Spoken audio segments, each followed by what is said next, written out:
You have no idea the amount of problems we've been having.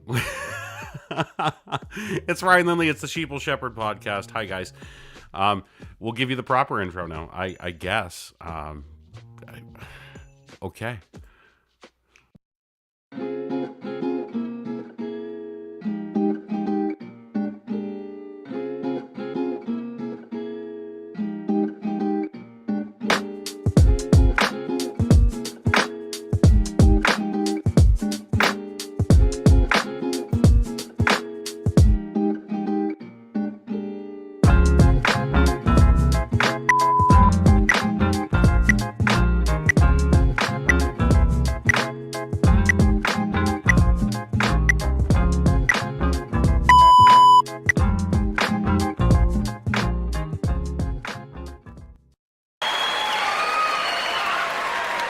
Boy, these conservatives are really something, aren't they? They're all in favor of the unborn. They will do anything for the unborn. But once you're born, you're on your own.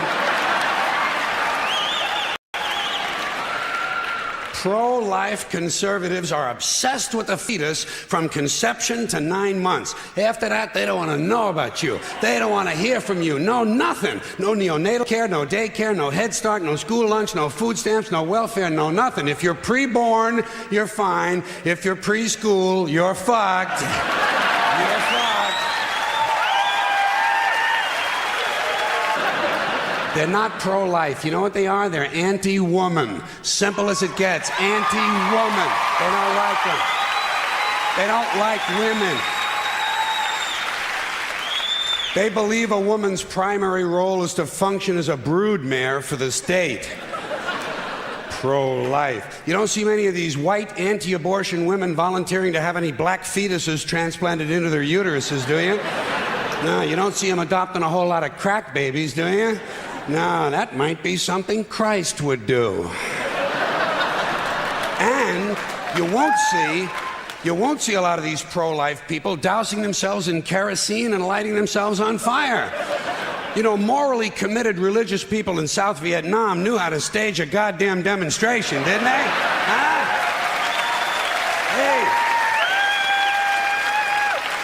Hey. They knew how to put on a fucking protest. Light yourself on fire! Come on, you moral crusaders, let's see a little smoke to match that fire in your belly. Here's another question I have. How come when it's us, it's an abortion, and when it's a chicken, it's an omelet?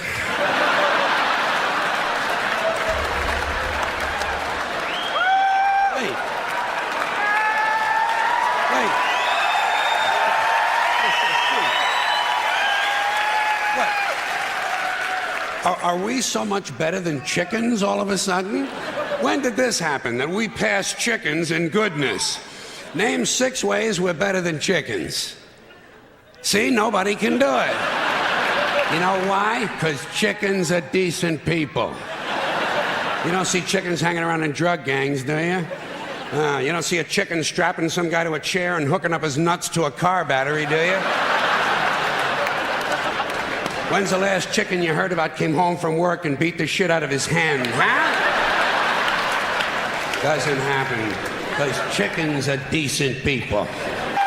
Hey, if they really want to get serious, what about all the sperm that are wasted when the state executes a condemned man and one of these pro-life guys who's watching comes in his pants, huh? Here's a guy standing over there with his jockey shorts full of little Vinnies and Debbies, and nobody's saying a word to that guy. Not every ejaculation deserves a name. Now, speaking of consistency, Catholics, which I was until I reached the age of reason,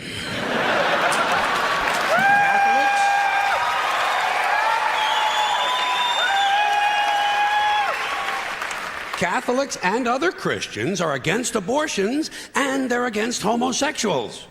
Well, who has less abortions than homosexuals? Leave these fucking people alone, for Christ's sakes.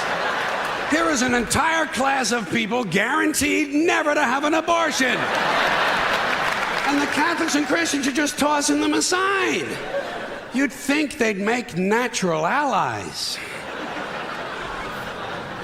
go look for consistency in religion. And speaking to my friends, the Catholics, when John Cardinal O'Connor of New York and some of these other cardinals and bishops have experienced their first pregnancies and their first labor pains and they've raised a couple of children on minimum wage, then I'll be glad to hear what they have to say about abortion. I'm sure it'll be interesting. Enlightening, too. But, in the meantime, what they ought to be doing is telling these priests who took a vow of chastity to keep their hands off the altar boys. Keep your hands to yourself, Father. You know? When Jesus said, "Suffer the little children, come unto me," that's not what he was talking about.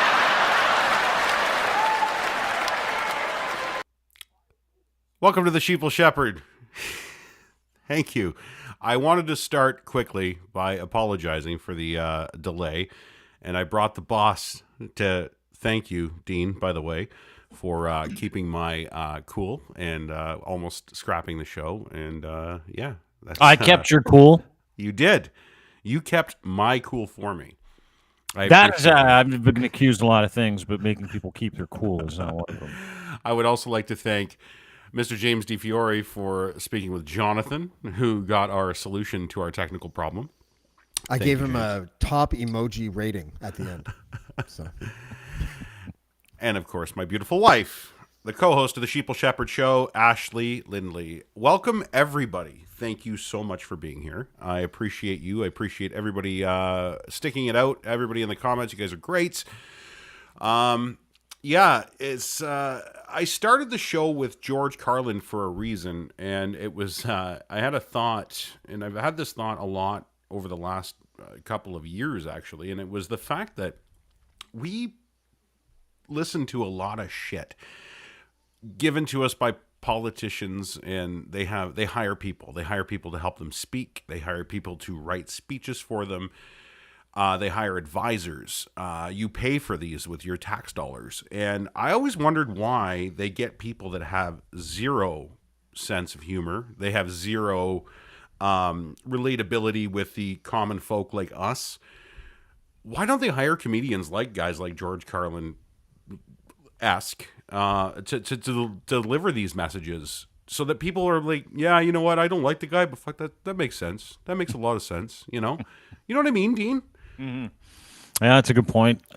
I think by and large, because they're not medical doctors, they're not the kind of people. But you know, I don't know about you, but I can tell you this is that over the past, I would say 2-3 years, I've gotten more good information, more life skills from comedians than I have from basically anybody else. Like I've gotten on top of a couple of issues from guys like Dave Chappelle. Say what you like about him, but he makes a lot of sense to me about a few different things. Same with Bill Burr. I think Bill Burr is fascinating. I think he's interesting. I like what Louis C.K. had to say in his backup special. I thought he was great. And it's weird because I think because comedians are no longer allowed to do certain bits of material, they now have to revert into areas like this, like social conscience issues, right? And I like that because traditionally, politicians, I don't know if you guys know this, don't tell the truth.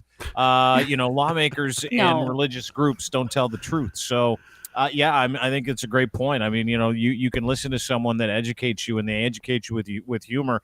You're more receptive to it, by the way, too, right?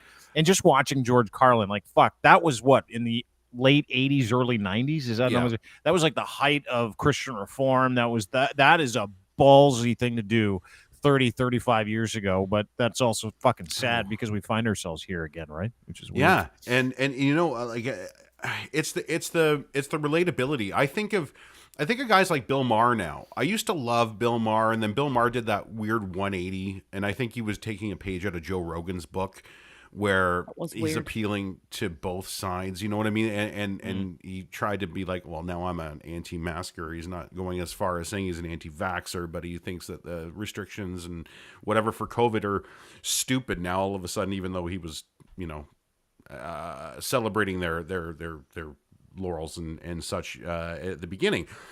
But even still, I still watch Bill Maher. I'll still listen to it because he still makes sense. At least what he's saying, even if I don't agree with it on principle, what he's saying makes sense, and it's relatable. It's relatable speak. It's got nothing to do with the topic that we're here for tonight. But I just thought I'd bring it up because we do have a couple of clips from a few different comedians that I want to play tonight that are relevant to the Roe v. Wade debacle that's happening down in the United States. It's the explosion of progress. I would call it the explosion of progress. It's a slap in the face to women across that country. And my fear is, as we've seen with everything else politically motivated, it's coming north. And people will think that it's not. But we take our cues from the United States in a lot of things. And we've seen it with our buddy here. Like, we're seeing that Christian nationalism really find its way into our fabric, and it's done in false pretense. It's done in like people wearing Trump hats in Ottawa during protests that they think is for freedom. They don't even understand what the word freedom means. Should we be scared? Do you think we should be not scared, like hide under our beds, but should we be concerned of what we're seeing happen? Absolutely. Well, it concerns in terms of like what we're seeing happen in the United States with Roe v. Wade and the fact that Canada doesn't really have a law that decriminalizes it or criminalizes it to begin with, that it's so gray and so wishy-washy, the laws here in Canada when it comes to abortion. I don't think probably a people little realize bit. that. I mean, that's the thing, right? Like, I don't think a lot of people understand. And this is a great stat, Ryan. Abortion was decriminalized in Canada in 1988 after the landmark R versus Morgentaler case. I want to say Roe, but it's not. The Supreme Court of Canada struck down federal law. This is your slide. I'm just bogeying it, but no legislation was ever passed to replace it, right? Like, that's what I'm talking about, is that if you know anything about legalized abortion here in Canada, it's 100% legal. It's everybody else's individual choice, which I want to get to a little later on, and I hope we do. But there are no laws that explicitly guarantee Canada has and people in Canada have rights to an abortion. There are no laws that say it's illegal, though, either, right? So that's, Right. The other side of that is that they've left it wide open because, as we do in colonial society, let's not piss off the church any more than we absolutely have to. And that's where we are, I think. James, what do you think? Should we be concerned? I'm not sure if we're quite at that point yet. I think one thing we need to look at in hindsight is that it was a deliberate strategy from abortion activists to not put a law on the books after it was decriminalized, because the fear is that it would backfire, and that that Parliament or the public or whatever would vote to outlaw abortion or to really restrict abortion rights. And I thought, I mean, when I found that out, I was probably like, it was definitely not the 90s. It was probably the early 2000s when I was informed about that, and it confused me. And then I would ask, I forget her name, but the activist that worked at Morgentaler's office. She's my Facebook friend. She's a famous activist, and she wrote a book, and I can't remember her name right now. But I talked to her about it, and she said that was the palpable fear, is that if we allowed. If like the liberals, when they were in charge, decided to like open the abortion debate or put a bill to the floor, that it would be shot down, and then we'd be in a lot of trouble. I think that was a mistake. And I think that what we're seeing now is that the conservatives have always been pro-life, but they were pro-life behind the curtain because they made the political calculation that it wouldn't be something that the public would vote for.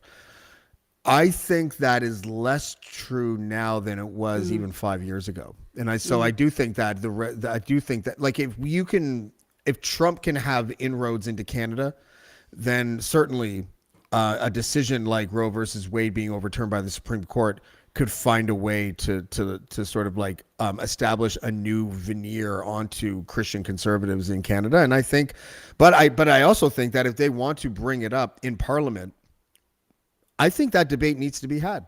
And I think that that's the dice that gets rolled. I mean, if they win the election and they get a majority, there's no way they're not going to open up the debate. And they did have this has been debated. It happened right after Morgentaler, right? And it was when Mulroney was prime minister.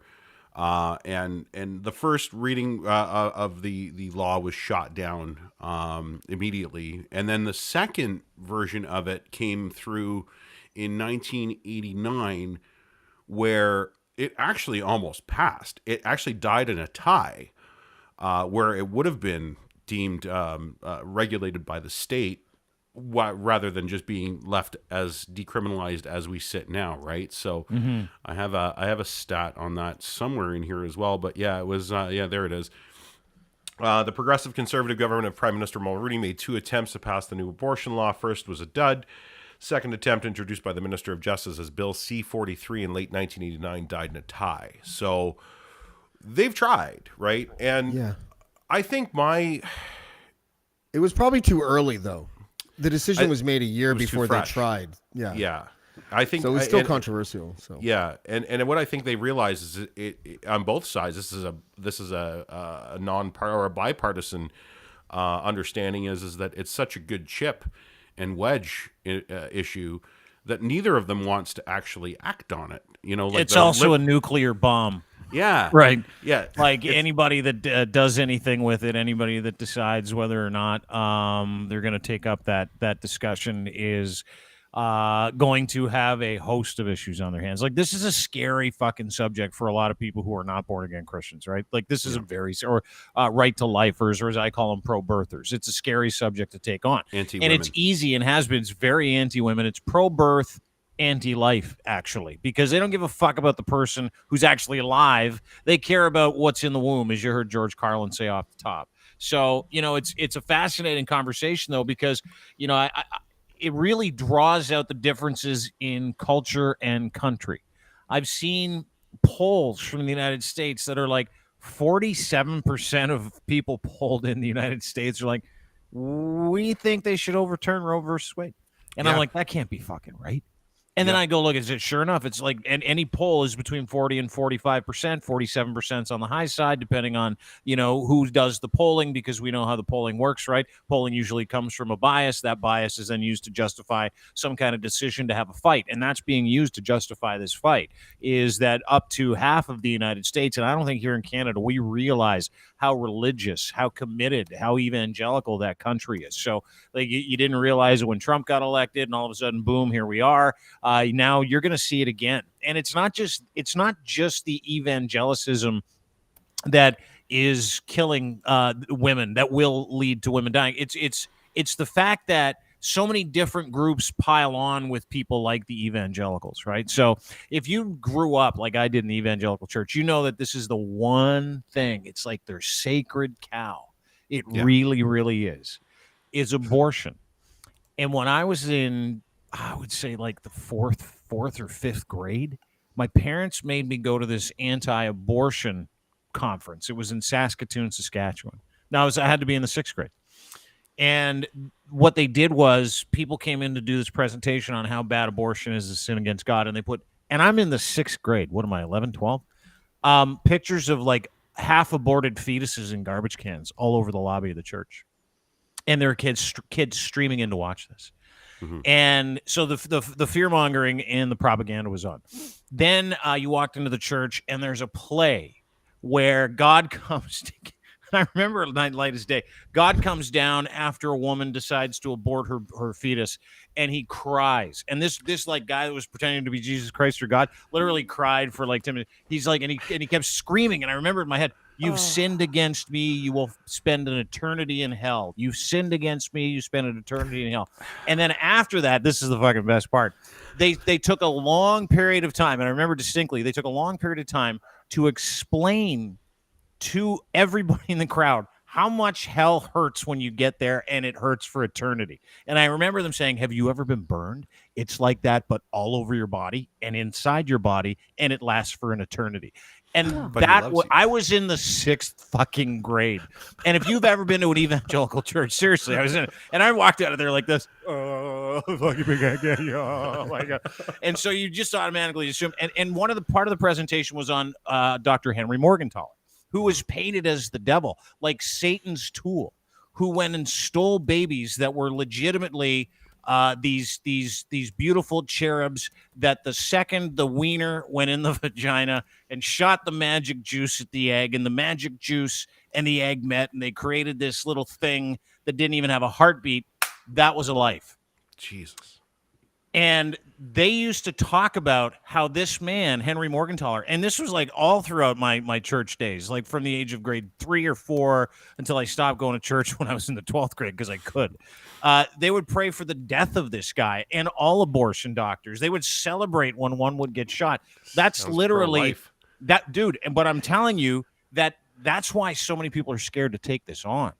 Is because that kind of zealotry is literally ingrained into people in the church and at a very young age. Catholicism does it, evangelical Christianity does it, Pentecostals, that kind of stuff. So, I mean, it is like just even having this conversation, you're going to get blowback from people. Of Church course it people will. are going to freak Yep. out. That's exactly what they do. And they do it because it literally, like, I'm not kidding you, it means that much to them. It's like, it's not a wedge issue. It's the centerpiece for Christianity in North America. It really is that and eternal salvation. The only two things they really care about.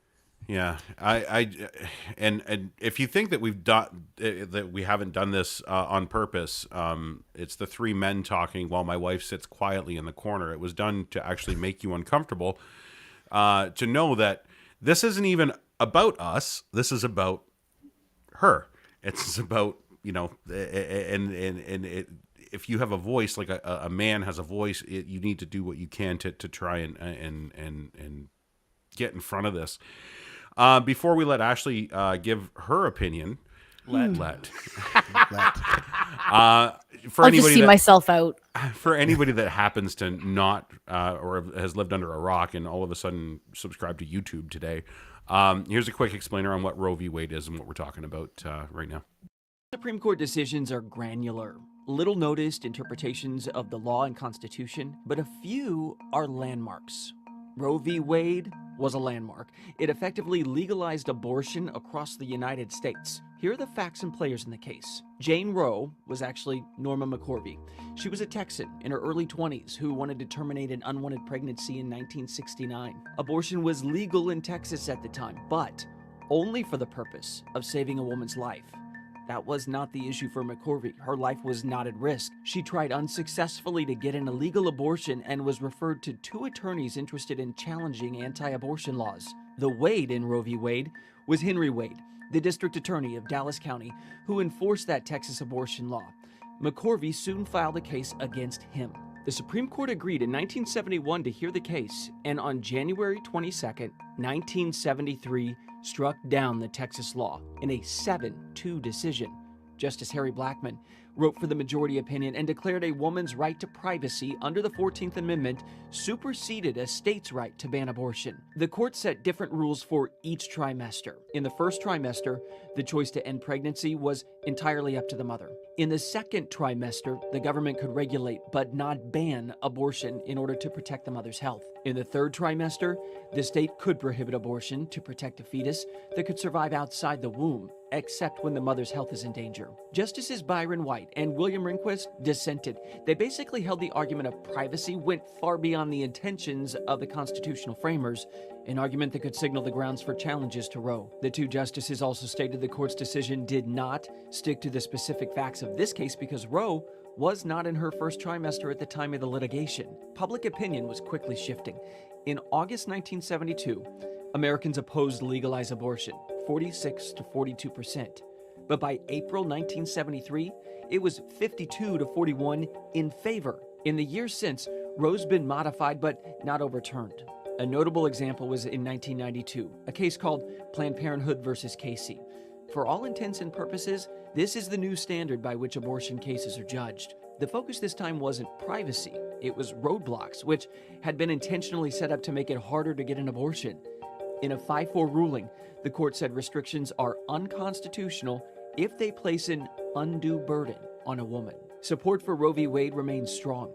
A Kaiser Family Foundation poll in June 2018 found that 67% of Americans do not want the Supreme Court to overturn the ruling, while 29% do. The question now, of course, is what the Supreme Court will do with a solid conservative majority. It's scary when you think about the stats, like we were saying. At first, it was very low, like it was a split, and then the scale kind of tipped a bit. And then as we became more progressive in North America, it was like, yeah, you know what? This is a required tool in our medical, like our healthcare. And then you see the drop again when the evangelicals start weeding and weaseling their way back in. It concerns me. What about Ashley? You've got friends in the States. You've got Yeah. friends here. You've had this discussion with many people. What do you think? Do you feel as though that your womb should be regulated by a governing body of old white men with white hair, or do you have the right to choose what you do? Well, I definitely have the right to choose what I do. If I want to go and get breast implants as big as I want them, then, a doctor will advise me if I'm going to hurt myself, but I can do that. It's weird how the government doesn't tell you you can't do that. Yeah, I can fill my lips and my face with different things. Botulism. Puff myself up and freeze Literally a myself toxin. up and Yeah. yeah, like I'm sorry, there's tons of medical procedures that aren't necessary that people have all the time. So I just don't understand why the fuck we have to fight about this one. Yeah. I Well, don't it is get a it. little bit different. No, well, it's I- it's a little bit different because you're going to bring emotions and politics and you're standing into it. But if you stop doing that and you just realize that my decisions about my medical, choices are mine, then it stops right there. Is it? Would we all agree that this is it's a class issue as well? It's a class. Absolutely. Yeah, like it's a class divide where, if you were to force somebody with more means than the average person to have a baby, I'm sure they'll find ways to make it work. But you get a single mom, no supports, no anything else. Maybe It's a they already class have war. 2 or 3 children of their own. Yeah. That's what it turns into, though, right? Like that's kind of what we're talking about. Is it's not? And I go back to this, like, what's wrong with the choice? Because the choice settles it for everybody, right? Like, Yeah, you don't have to that have one it word- if you don't want it. Exactly. And if you have that choice, then you have the ability to decide what you're going to do. And Yeah. and choice is one of those things that's incredible. Freedom of speech, freedom of choice, is an incredible thing. It's empowering. It's lovely. It's like this. It's this thing that makes us feel capable, and we make good choices, whether or not abortion is a good choice or a bad choice. We have the ability to decide what we want our lives to look like. And what happens is, I think, with a lot of people in that pro-birth, which is like pro-life, they call it, which is fucking not, because they don't give 2 shits about human beings that get them. They don't give 2 shits about doctors that do them. They don't give 2 shits about people in that profession that work hard to make sure that women that have terrible pregnancies that might lose their life and for sure will lose the life of a child, that they can be treated in an emotionally sensitive and medically proper way when they get abortions. Like, that's off the table. I don't know if you saw what's going on in Louisiana. Louisiana's like, no, it's like moment of conception to the moment of birth. Everything's off the table. The topic pregnancies, like if the mother's carrying a child that's all messed up and she still has to give birth to this stillborn child, they don't care. And they want to actually investigate them to see if they caused that to be like a self-aborted pregnancy fetus as well. Yeah. Like a fetus to be like, was she drinking? It's literally like every little fine print detail you look at when it comes to different states that have this really preventative way of getting into women's wombs. All the fine print is where you kind of arrive at the fact that this is a class war. It's like it's an idea that that, listen, we want to be able to mandate according to different our culture and our religion. We want to mandate how women are going to live their lives, the choices that they can make, to the point where we're going to make their lives absolutely fucking miserable if they want to get an abortion. They're going to have to justify it and go through not only the horror of trying to get one because they're removing that choice, But then you go through the horror of dealing into the experience. I mean, I don't know if anybody knows anybody that's been through this, that's had to have an abortion or chosen to have an abortion for whatever reason. It's not a light experience. It's not like going in and having a wart lanced. You know what I mean? It's not. It is. That's it correct. is.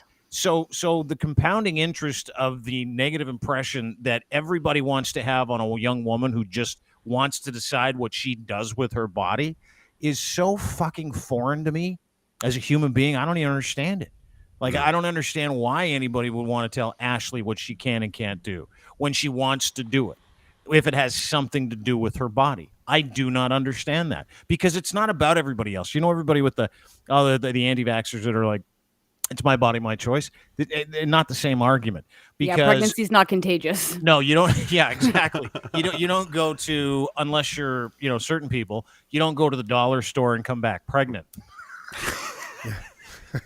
Well, you do. Dollarama's pretty sexy. I don't know. You do in Perth, apparently, where the hill You do if you hit the condom aisle. It's likely to happen. Can I don't. I'm not trying to. Well, maybe I'm trying to play devil's advocate a little. Go bit. ahead.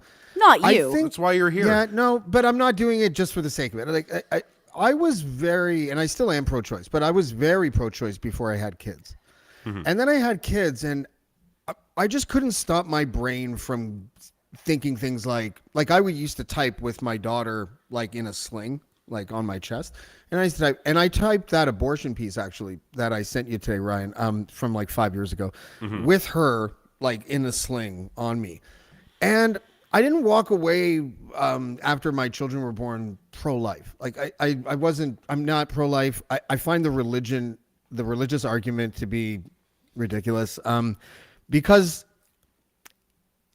if my wife had an abortion 10 months before I wrote that piece, then my daughter wouldn't be in that sling. So I've tried my best, even though I'm pro-choice, I've tried my best to at least understand a reasonable pro-life position. And it is hard to argue with the idea that an abortion is removing a human being from a body. I think that women should have the choice to be able to do it, but it's hard for me to like grasp the idea that it's not taking a human being in development and removing it and that. So this debate is always between the religious zealots and the like the pro-choicers who are like, no matter what, it doesn't matter. It doesn't matter how many weeks, doesn't matter what the reason is. And I get that argument, but I think that they talk past each other to the point where they can't even like understand each other. And if you're motivated, and this is the Louis C.K. skit thing, like if you're motivated because you honestly believe that babies are being murdered, it is very difficult for me to be like, well, you're a fucking idiot. It just is. It's because, that is how these people feel. Louis C.K. said, he goes, they think that you're actually murdering babies. So it would be really kind of weird if they literally thought that and then we're like, so they are motivated by something that I don't think is foul or gross. I do think that women should never be forced to give birth, which is why I'm pro-choice. But it is very difficult for me to get around the fact that it is not taking a human being in progress and expiring it. I think that's an accurate depiction of what an abortion is. Can I quickly, before you go, I know Dean's got a heart out, he's got to go, but just quickly, if you guys can fathom, how many out of 1,000 pregnancies in Canada, Dean, you kind of got a preview on this, so I'm going to ask James if you know, out of 1,000 pregnancies in Canada, how many are aborted? Oh, I have no idea. In 2020, I have a stat, and I also want to know what you think. That's close. It's actually 10.1. And approximately how many abortions were performed? And again, these are the latest stats I could find. Couldn't tell you. 74,000 abortions were performed in Canada clinically. That's not including things like Plan B or pharmaceutical, after pill, morning after pill, as it's called as well. I think when we talk about it, it's almost as though it's such a rarity. And that's why it's like, oh my God, it's literally a medical procedure. It's healthcare. It's women's healthcare. And that's it. And it's no matter what the reason 74,000 abortions. Mm-hmm. That's out of 35 million people. Like, that's a lot of abortions. That's a lot of abortions. Plain and And simple. it's, abortions. and it's nobody's You know damn what I mean? business. Yeah, and it's nobody's business why any of those women made that decision. And that's kind of it. So, like, I get where you're coming from, James. And I appreciate the counterpoint. And it comes. But that counterpoint comes from James's a man. his love and his perspective that he has for his daughter, same- right? So same he with looks mine. at exactly, and that's how parents like. Listen, if you're a parent, there is a small part of you that goes, "I get the love that I have for this child. I totally get it." But that's not. They have. That's what they've done. Is they've actually equated the fetus at all stages with like a live human being and preyed on that guilt, right? Like preyed on what if that child wasn't here? What if that child wasn't here? What if Abraham Lincoln was aborted? What if Elon Musk was aborted? Like, I mean, there are so many, and it's all hypothetical, and that's how they have to do it, right? But I will say this is that I do believe in the sanctity of life, and I love it, but I don't believe that life isn't actually a life until that life is born. And after that, I try to not even get into these conversations with people. But the fact that that right is being taken away from women, and that right has exclusively been with the woman because it is her body and she gets to decide what she does, that ends the entire argument. Because what I think about the sanctity of life has nothing to do with someone else who has a totally different belief system, like Thank a you. completely different belief system. And that's what I was going to say. Exactly. Thank Like, you. Why do your beliefs affect me? They shouldn't. Right. It's, And these laws and the repeal of these laws comes from the belief system of a group of people like Pierre Ugh. Poilievre, which is why I think Canadians should be a little concerned, should be a little frightened. Not as frightened as you would be in the United States, because don't forget the evangelical culture there is just a bulldozer. But Ashley's right. It's a belief system thing. It's the same reason why I can't tell someone to not believe in religion, even though I do every day. Yeah. You know what I mean? yeah, that we should not say affect it, but my I don't. healthcare. I'm not telling you that that's exactly what you have to do, or there's like it's not a definitive order. This is how I think, and I think you're dumb for believing in sky daddies and fairy tales. I do too. And with that, I need to take my leave. But thank you. It's a tough subject. I really appreciate you guys having me today. Check out Thanks Dean for at coming. deanblundell.com. Also on Dean Blundell on the all the socials and the channels and everything else. Monday to Friday, 3 p.m. usually Eastern Standard Time is live. I'm there every once in a while. So is James. Dean, thank you so much for joining us. Thanks, I'm sure guys. you will Thanks, tackle ladies. parts of this tomorrow. Or not tomorrow, sorry. Probably this not. week. Probably tomorrow. not. Maybe not. Probably not. I'm just gonna skate this week. How are the It's Leafs been- doing, by the way, before you they're leave? just getting fucking hammered right now. It's 5-2, and they've scored a couple of little fun goals. But yeah, Okay, now, good. oh no, it's 6-2.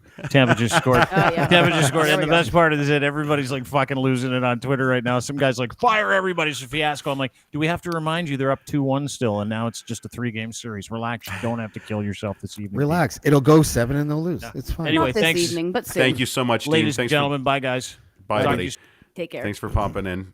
Dean Blundell, ladies and gentlemen, that's great. Let me roll another quick clip just while we're I got some shit to say. Hurry up. I know, but I'm gonna talk about why it's Should I leave? No, No, you're I good. feel like not. We need a buffer. No, I've- no, I have a lot to say. I have a lot, but it's not pro-life stuff, so it's fine. I meander in that middle ground because I just, it's not that, it's as simple as you shouldn't force women to give birth. That is why I'm pro-choice. Yeah. But understood. But if we developed a technology where you could beam out a fetus into an incubator, I would be totally pro-life. Do you know what I mean? That's all. That's what I mean. But who would take care of in the? I'm just saying. If you could find a way to make the child live and not have to carry or bring up the child, I don't know. I find it very difficult to be. I feel like there's pro-abortion at too that many point. kids without homes already that people aren't adopting or taking care of. Yeah, you're absolutely to right. start that. I'm not saying it's not a nice idea, a great thought, but it's just not exactly feasible. It does inject Star Trek into the equation, so I'm not Yeah, sure how right. I realistic mean, it is, but if they could, sorry, go ahead. I was gonna say if they could press a button to get fed and everything were like that high tech and simple, maybe. Yeah. But that's just it. Like you see people out adopting children in droves, and you don't see people making it fucking easy to adopt children either.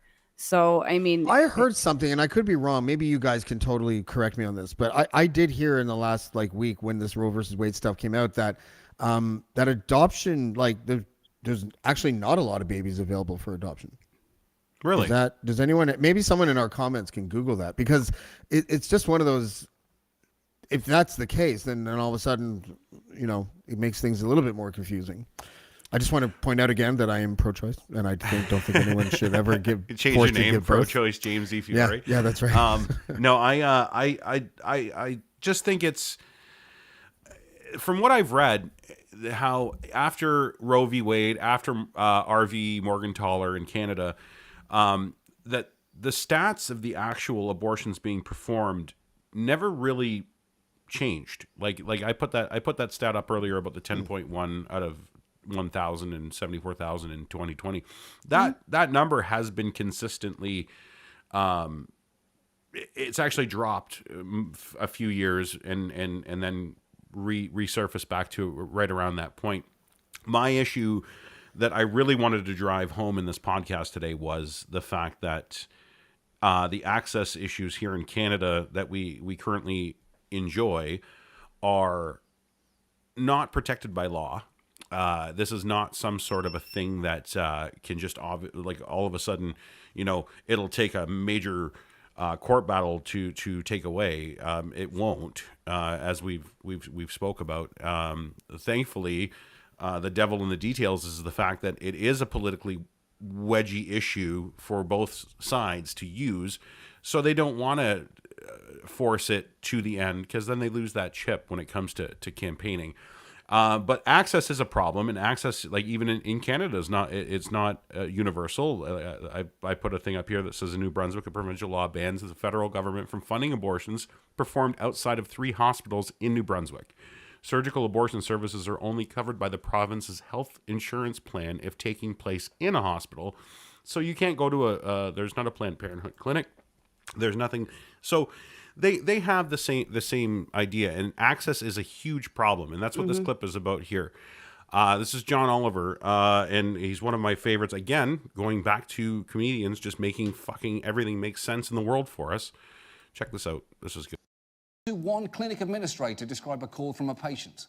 I told her, you can come to San Antonio, we can help you here. And she said, I can't, I don't have the means, there's no way I can get to San Antonio. So what if I tell you what I have in my kitchen cabinet and you tell me what I could do? I'll tell you what I have in my kitchen cabinet and you can tell me what I can do.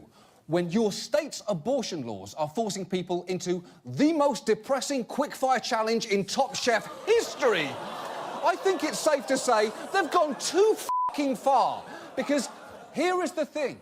Abortion cannot just be theoretically legal. It has to be literally accessible. And remember, every single one of us watching this right now, every single one of us watching right now agrees that it should be legal at the very least in a few extreme circumstances. Say, hypothetically, a young girl has been the victim of sexual assault. Well, thanks to these laws, this hypothetical girl might have to travel a long distance because there were no clinics close to her. And again, thanks to these laws, the girl might be approaching the point where her state won't let her get the procedure at all.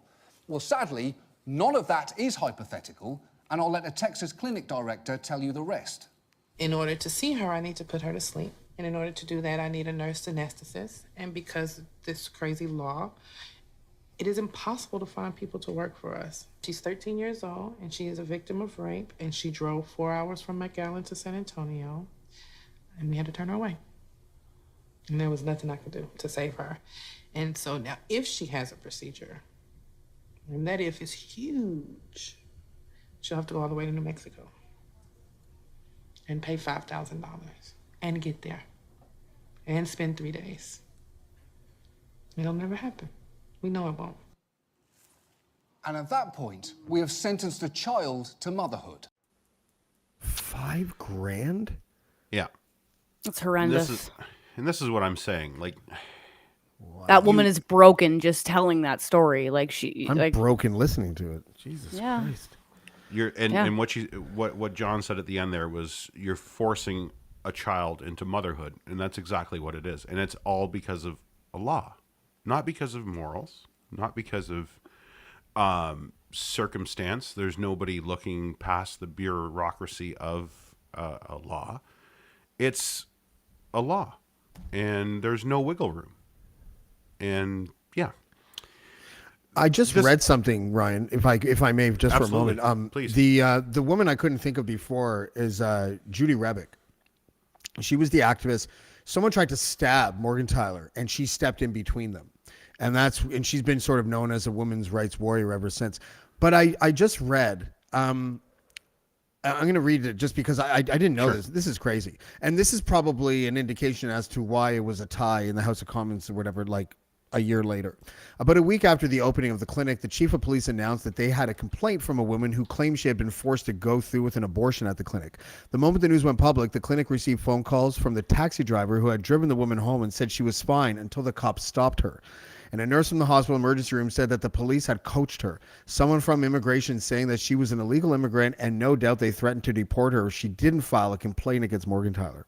So the cops were actually working against women who were seeking to have abortions, and working basically on behalf of, like, I don't know what you would call it, I guess back then, the pro-life, movement or whatever you want to call it.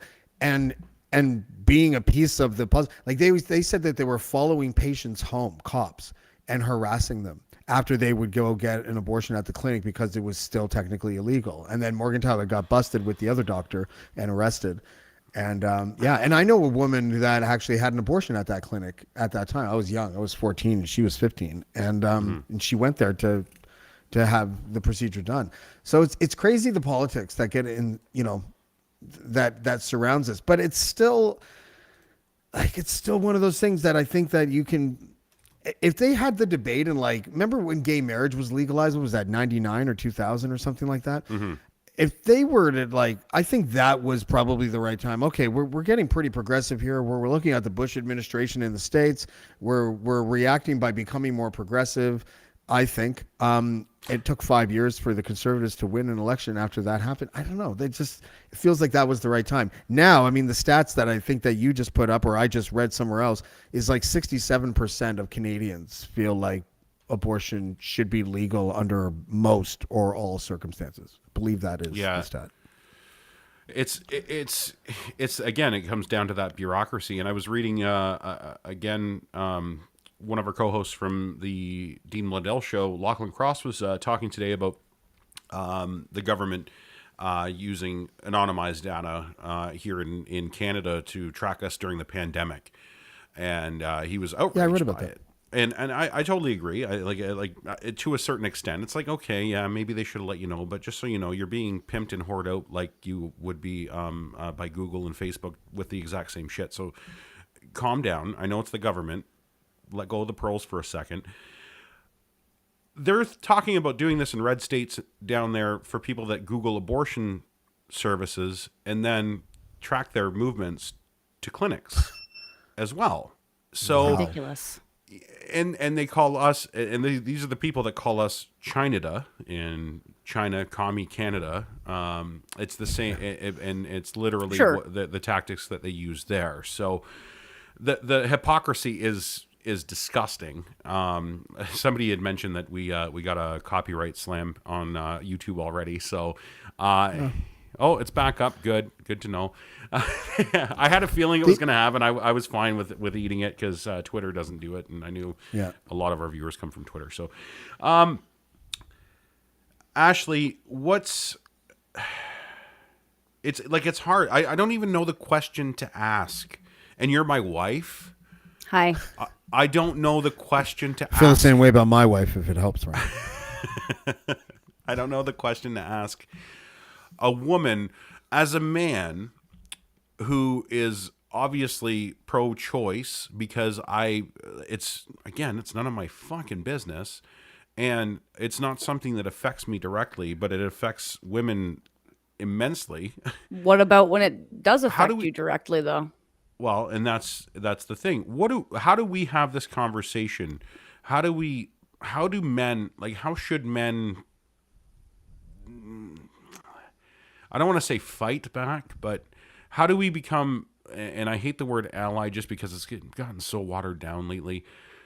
How do we just partner with you guys and make sure that we can do the best that we can, other than voting, because obviously voting is a big part. What do we do? I think that as long as you're supportive of the fact that it is indeed a woman's choice, then there's not much else than voting the right way that we can ask for from you, right? I mean, be supportive. Take your stance. Tell us that you're on our side. And what's the argument against when it comes to like my favorite is a pro-life man? What do you have, like what would be your first thing to say to a pro-life man that was to tell you that he thinks that your stance is wrong? I'm going to tell him that I'm going to dedicate my next abortion to him.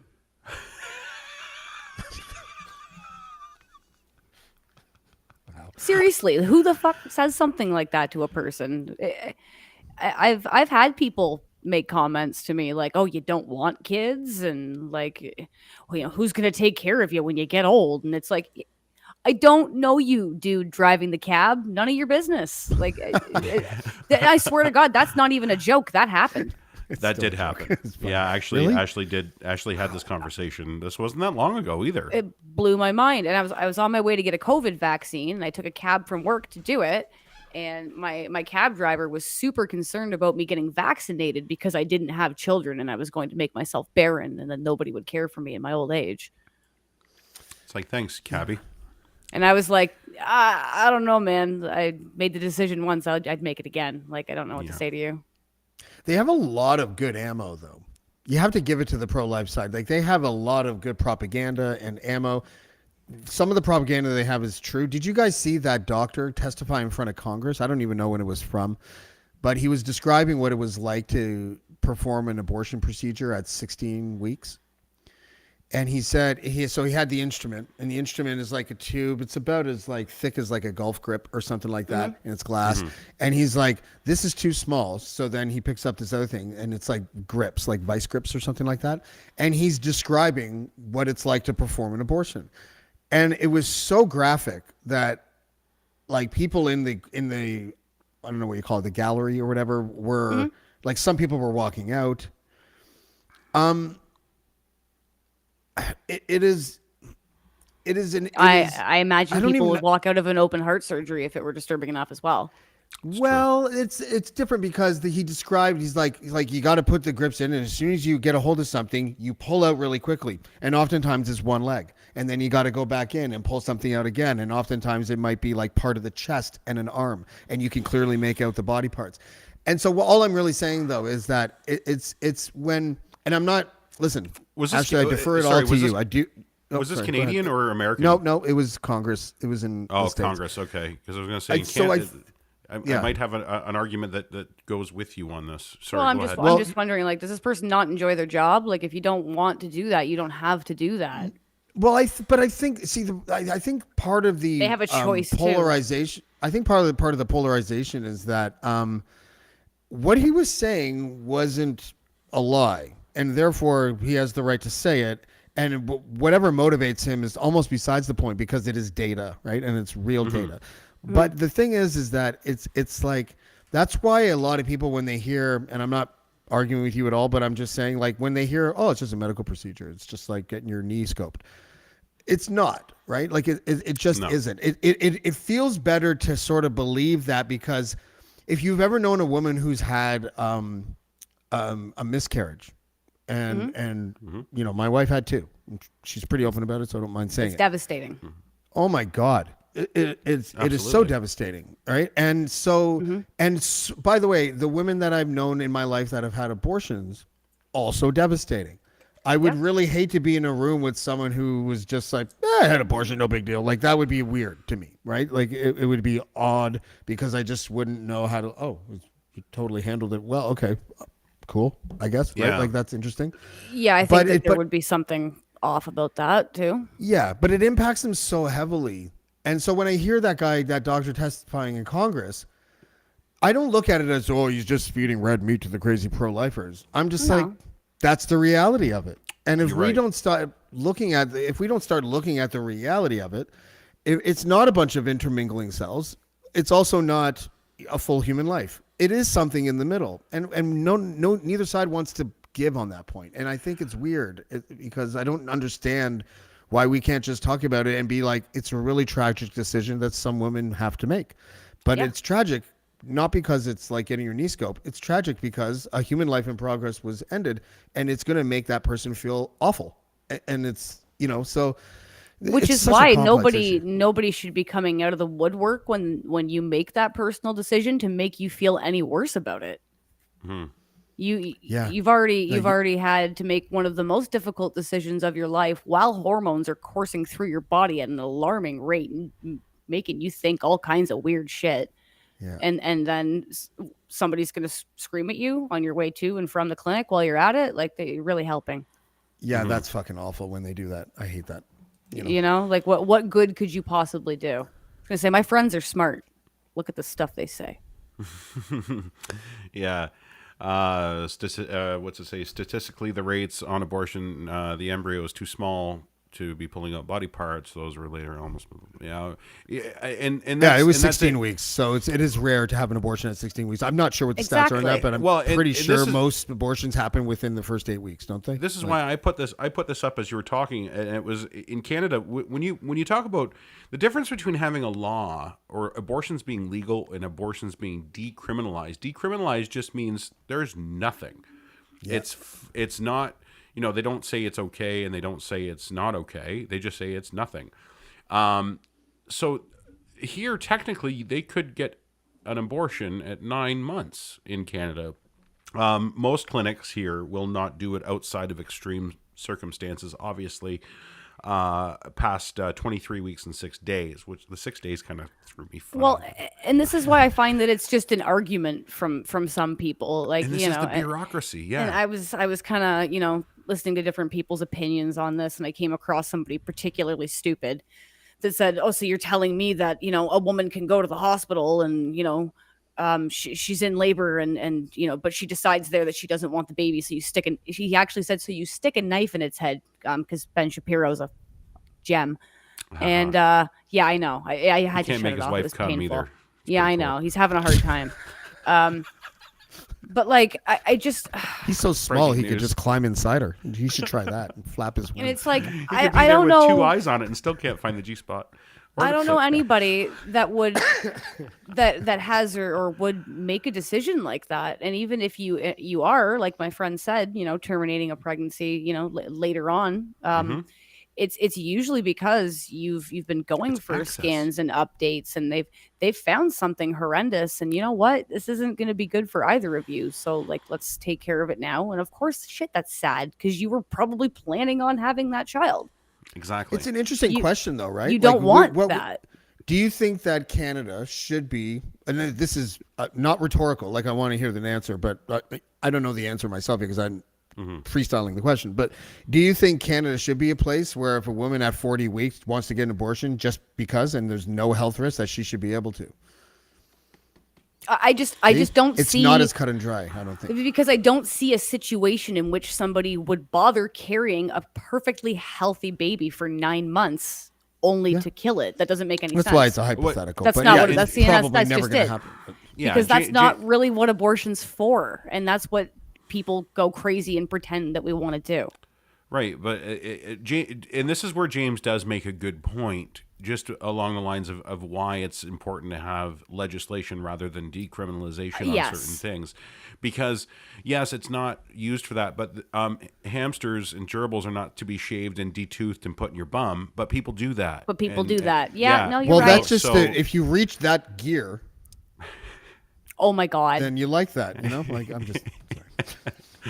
You know what I mean? I'm sorry. I'm just trying to keep it somewhat light because this is a tough topic. Like, this is a really tough topic, and I appreciate both of you for being so candid. I'm still laughing at James. I'm sorry. Why? What did I do now?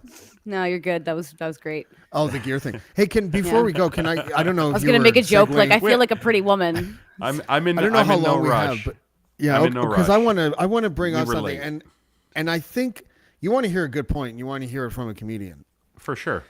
it's really hard to argue with Dave Chappelle's stand-up when I don't know if you saw his abortion thing from his last special. No. But he was like, he's pro-choice. He's like, Yeah. Women should have the right to do what they want with their bodies. Like he's making all the right points. And he's like, but if women have the choice to kill it, we should have the choice to abandon it. And I was like, that's not a bad point. See, that's just comedy, okay? That's it is him being comedy, funny. have you ever? It is the interesting thing about life, and I wouldn't change this, by the way. I just find it interesting, and it's fun to unpack. But if you're like, if you really think about it, if a woman, if you get your partner pregnant, and she is literally making decisions that will impact the rest of your life, and you're just kind of like do, right? Like, and I'm not saying that should be different, but it's interesting. That's why comedians. Ryan was right. That's why comedians are so instrumental in like social dialogue now, because his point was, well, if she has the choice to, expire the unborn baby, then surely my wallet, my choice, right? And I was just like, it's funny, but it's like, if gun to my head, I think he's got a little bit of a point. But I don't want to abandon any children. I think men that do are pieces of shit. But still, should they have the right to be a piece of shit? I just think it's funny because both outcomes of that situation leave a woman raising a kid that she doesn't want. Right. I agree. Wow. They both end the same shitty way for me. That's great. And the kid. That's amazing. And that's it. Nobody ever really thinks about that. Yeah. I hate how single moms get, like in the States, the evangelicals always do this because their other favorite thing is divorce, right? And they want the nuclear family to stay together. And as much as I totally understand that kids that have two parents statistically do like 3 times better, they're less likely to go to prison, like all these things. It's tragic, but it's statistically viable, like you can see it. But the way that they argue for the nuclear family is that they trash single moms. And I'm always sitting here going, I know so many single moms. When I was a kid, like every guy that I grew up with, that I was friends with, either had a shitty dad or no dad. Yeah. And they were always the worst ones. And people blame the single mom. And it's like, how about fucking blaming the person that isn't even there? Like you gotta, you know what I mean? Like someone's not pulling their weight here. You're a domestic engineer. You probably have a job or two. You're probably working 40 to 60 hours a week, and you're raising kids on your own. And that's who you blame for your son becoming a delinquent. Hi, Mom. I was a delinquent. But like, it just. You're going to see an influx. You're going to see an influx of those kids in states like these. I've put a map up of what happens when Roe v. Wade is overturned. Abortion would be immediately banned in 23 states and territories in the United States. And as you can see, all that red. The gray, they just don't care. And blue is protected by law, state law. So, and this is where the access thing comes in. So if somebody down in North Carolina or Alabama needs an abortion, they're literally driving across the country to get it done.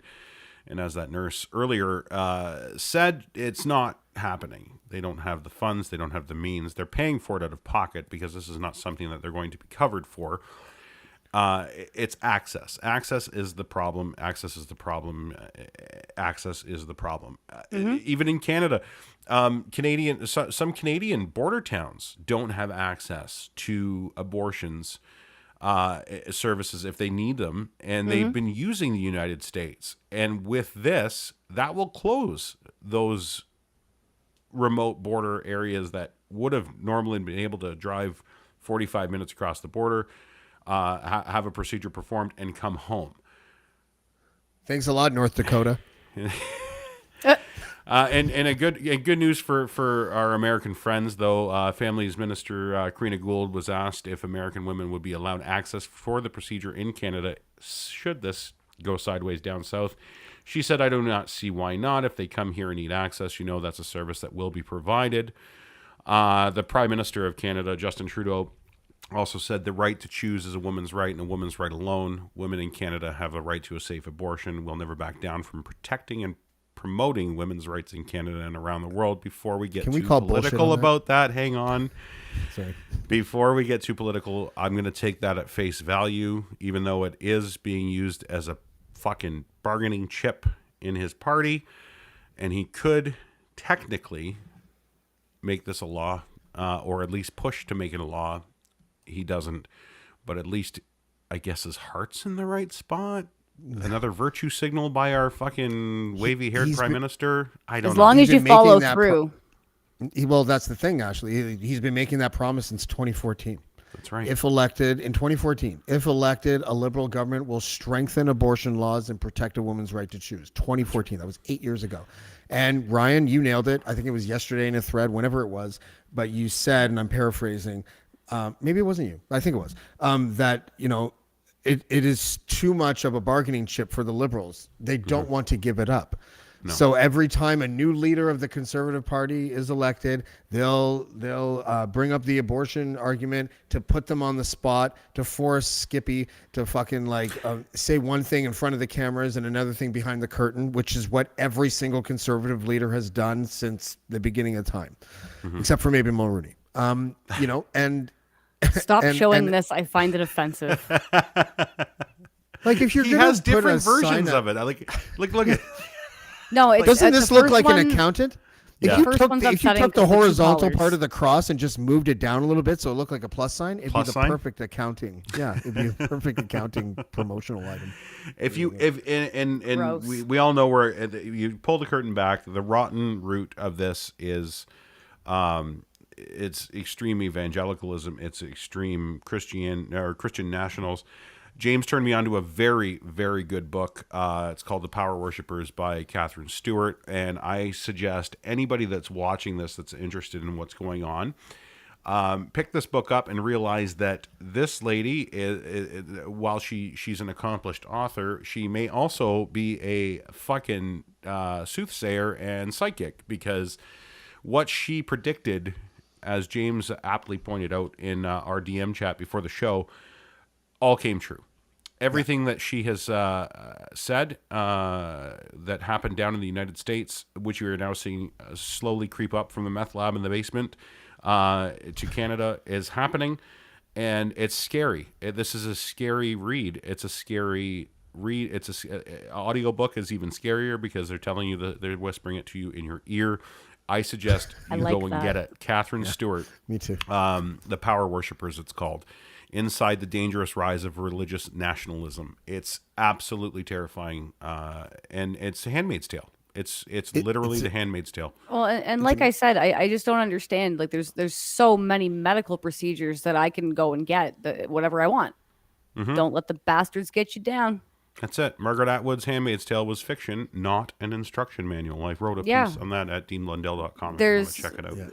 There's really no reason for religion to come. And I'm an atheist. I really don't give a shit what any church or anybody of any religion thinks about what I'm doing with my body. I don't. It's such a shame. And then you want to bring politics into it, and it's like, oh my god, like the whole thing Even is worse. just such a mess. It's like, you know what? Take away everything. You need to really kind of strip it down to what it is, and it's the fact that I've chosen to have a medical procedure. Have a nice day. That's it. It's so brilliant. Can we go the to way Taco that Bell after? I don't know. It is so brilliant the way that, in a nefarious way, the way that the right have managed this issue. Like this is a big victory for them, and the blueprint started with Reagan, all the evangelical money that was put in, and they decentralized the abortion debate. This is her reporting. They decentralized the abortion debate and segmented it into all these little clusters in all these states, and got religious leaders to come on board. They got nonprofit organizations that were basically fronts for abortion rights, pro-life, attitudes and issues and policies, petitions, all this thing. Like their ground Lobbies. game. Yeah, their ground game was like stellar. If they were working for the forces of good, Jesus Christ! Oh my God. Like they The could progress? solve world The hunger. things they'd for get Christ's done. sake. Yeah. You know, it's No, Elon crazy. Musk is going to do that for us. It's fine. He's going to figure it out. With Twitter? We can turn With shit Twitter, into right? protein that tastes like Ooh. ice cream. Amazing. No, the That's what Amber left for Johnny.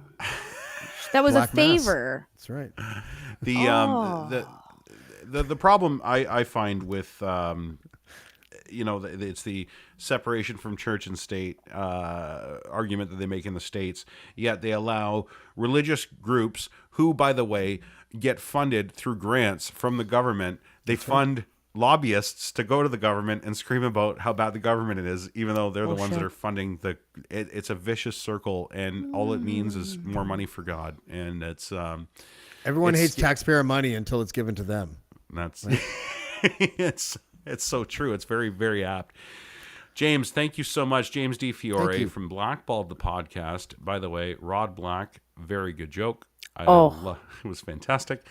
Dude, he brought up porn. I was like, yes, I can say the Rod Black is the great porn name joke. This is awesome. And you know what? I didn't know we were going to go on air. Just open because that we were door having all for those you. problems at the beginning. But I'm glad I didn't wear the shirt that I just got in the mail today. I support local I love L'Oreal. it. It's the 95.7 This is Cruise not an FM. abortion-friendly T-shirt, I don't think. Right?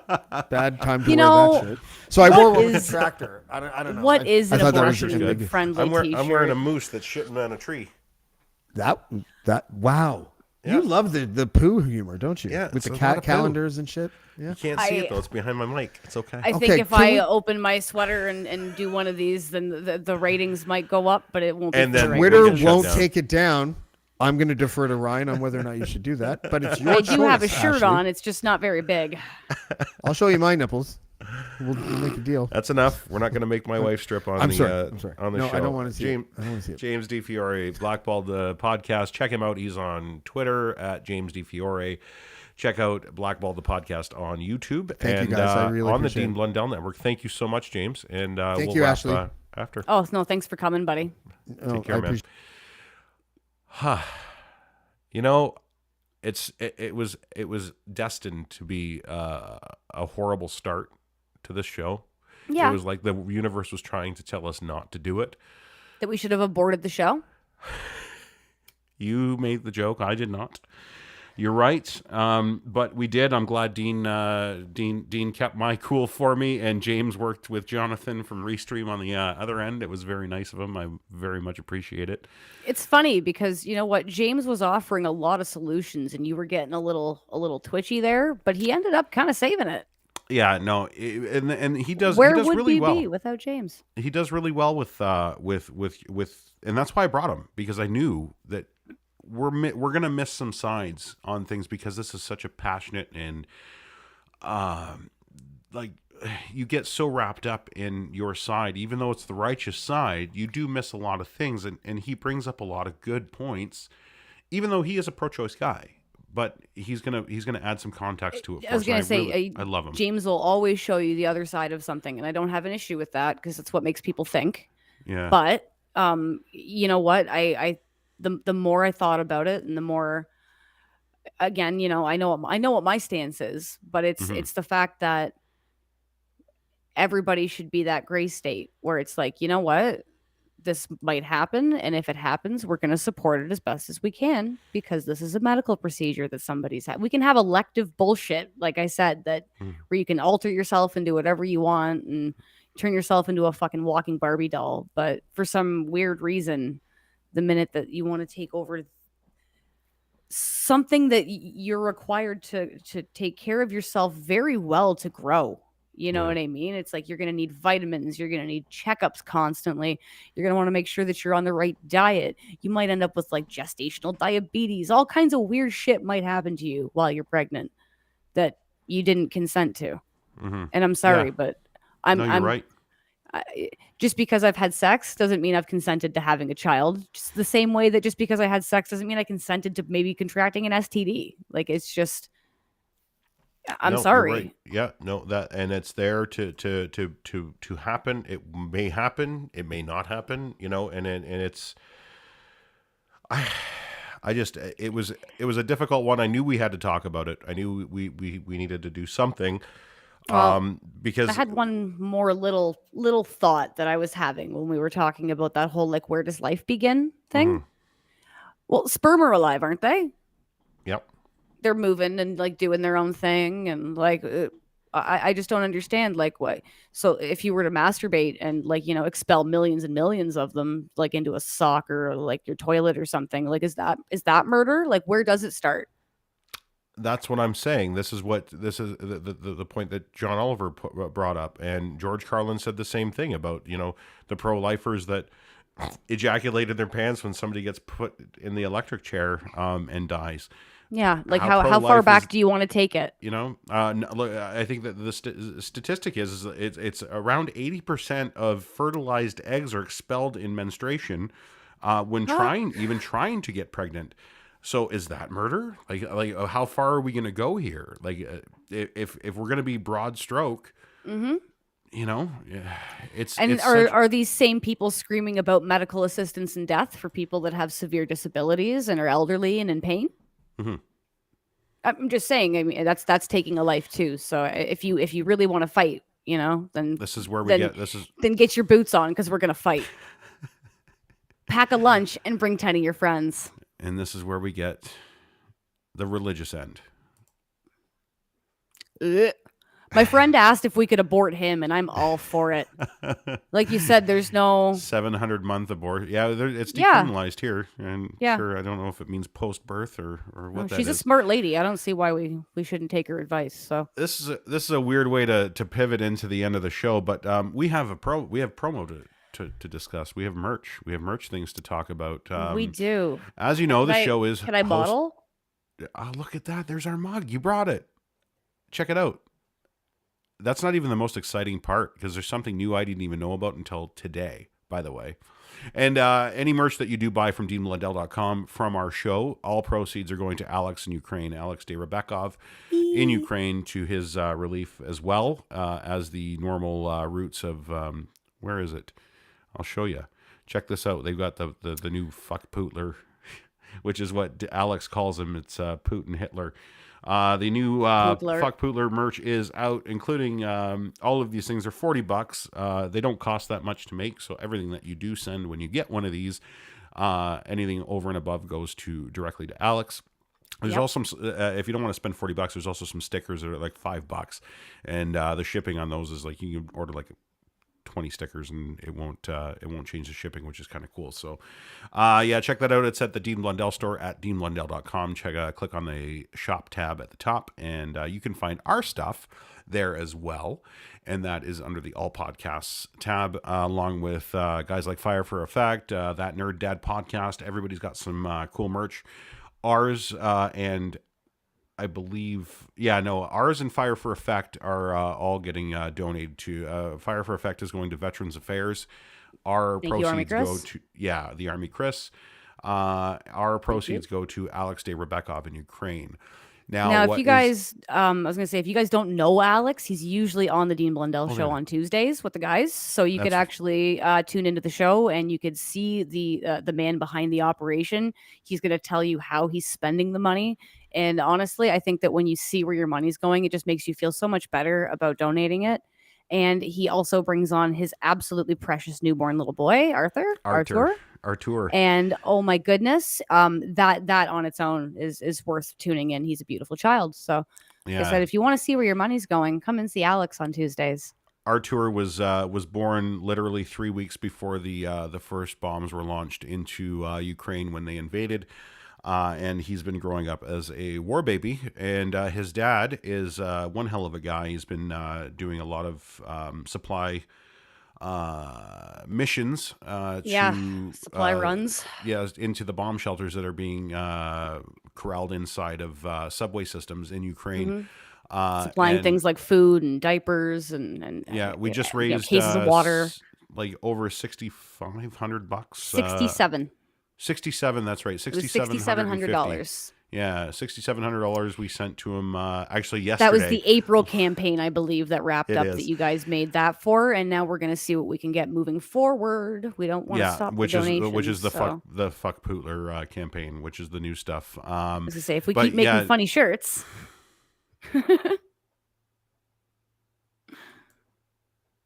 Go ahead. Thanks. So what I was going to say is Lachlan finally got he's had some PayPal issues and finally got that sorted out while he was in Toronto. He had to do it remotely, and Alex now is in possession of all that money that we raised. So I'm very, very happy about that. But yeah, this that was the sticker I was talking about there. You can get a sticker for your whatever you want. You want to put it on your car, you want to put it on your laptop, you can go right ahead. There's also a tab in there to donate to Alex in Ukraine without purchasing anything. You can donate anything from $1 to $50, whatever. You can even, like, we had people donating $500. We had somebody donate $1,000 in there anonymously. It's been incredibly amazing what people are doing. But the most exciting thing that people have been waiting for, and I don't even know if I'm allowed to do this because I know we hadn't talked about it on the main show, but I'm going to do it anyway because I don't care. Oh, I won't tell. They've been asking for branded merch from the show, and check it out. You can have Dean Blundell's face on your chest now. With the right DeanBlundell.com logo right in the middle of your boobs. And hashtag DBS on the sleeve. So I just saw that today as I was grabbing photos for our stuff and went, oh shit, this is new. This is really cool. Maybe I'm previewing it or premiering it. I don't know. I want to wear it to work and freak the seniors out. Take my sweater off. It's like, who's this guy? You're not supposed to wear shirts with freaky things on them. I think that might get a couple folks. I agree. Yeah. I agree. I'm gonna close this up. What do you think? You ready? We'll leave with Brittle Star. So. Brittle Oh Star. my God. I spoke with Stuart this morning. Stuart said, by all means, please go ahead and use my my video, and I want to show it to our friends. So I think if there's any way to end it, it's with this. It's always with Brittle Star. He's amazing. All right. Amazing. Happy Mother's Day to everybody, by the way, if you noticed. Most of you. A lot of things that were planned out accordingly to have the show done today. And thanks to the DeanBlundell.com network for hosting us. Ashley and I are very grateful to be there. Check out our merch. Like I said, go get some. Support Ukraine. Get yourself a snazzy mug. Get yourself a shirt. Get yourself a hoodie. I don't care. Get something. But just help. I love you, dear. And we will talk to you guys on the next one. Who knows when that's going to be? Maybe in a week. Maybe in a month. We're pretty horrible at scheduling these things. Say, I love you too. We'll find something to bitch about. It'd be great. That's right. Thanks everybody in the comments for joining along. It was a tough one, and we couldn't do it without you guys. So I appreciate it, and we'll talk to you soon. Bye, friends. This isn't about protecting children. This isn't about protecting women. This isn't about making life better for anyone. This is about control. It's about mainly old white dudes freaking out because the writing is on the wall. They feel they're losing power, their sway, their influence, their freedom to rev car engines, cuff their jeans, wear cargo shorts, gaslight, and generally punch down. And they don't know what to do. So why not go back to the good old days when men were men and women were making dinner and not bothering us with the consequences of our own actions? If this was actually about the so-called sanctity of life, teenage boys would not be allowed to manage their own sock supply. 1 pair a day and both socks returned at bedtime. If this was actually about protecting children, childcare and all of their health care would be free. If this was actually about protecting women, men would be forced to get the snip as soon as their first pant pointer arrived. If this was actually about making life better, it wouldn't create unnecessary hardships, health issues, and reliance upon the state. If this was actually about making life better for anyone, it would make life better. But it won't.